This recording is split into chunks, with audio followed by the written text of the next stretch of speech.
आता बातम्या पाहूया विस्ताराने। सत्यनारायण चौधरींच्या अध्यक्षतेखालील एसआयटी स्थापन झालेली आहे असं शिंदेंनी म्हटले। मात्र फडणवीसांविरोधात षडयंत्र रचल्याचा दावा आहे। मवियाच्या काळात अटकेचं षडयंत्र रचल्याचा दावा केला गेलाय।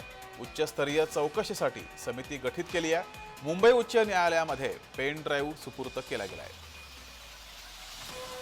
मवियाच्या काळात अटकेचं षडयंत्र रचल्याचा दावा केला गेलाय। अधिक माहिती घेऊया, आपले प्रतिनिधी मनोज दयाळकर आपल्या सोबत जोडलेत।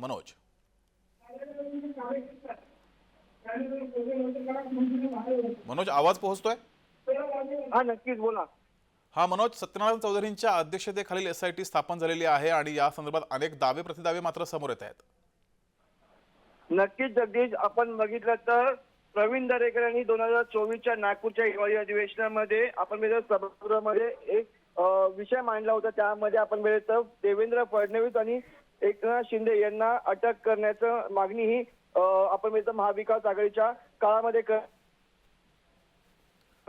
चौकशीसाठी आता एसआयटी ही स्थापन करण्यात आलेली आहे। सत्यनारायण चौधरी यांच्या अध्यक्षतेखाली ही आपल्याला एसआयटी स्थापन करण्यात आलेली आहे आणि याची आपण पूर्णपणे चौकशी आता ही एसआयटी मार्फत करण्यात येणार आहे। आणि यामध्ये कोण कोण या मागे जो कटकरस्थान करतो यामागे कोण आहे या संदर्भात संपूर्ण आता पुरावे देखील या ठिकाणी आपण बघितलं तपास केले जाणार आहे। आणि आपण एसआयटी मध्ये राजीव जैन, नवनाथ ढवळे आणि आपण बघितलं तर अधिकराव पोळ यांची नियुक्ती देखील यामध्ये करण्यात आलेली आहे। ही एसआयटी मध्ये स्थापन करण्यात आलेली आहे।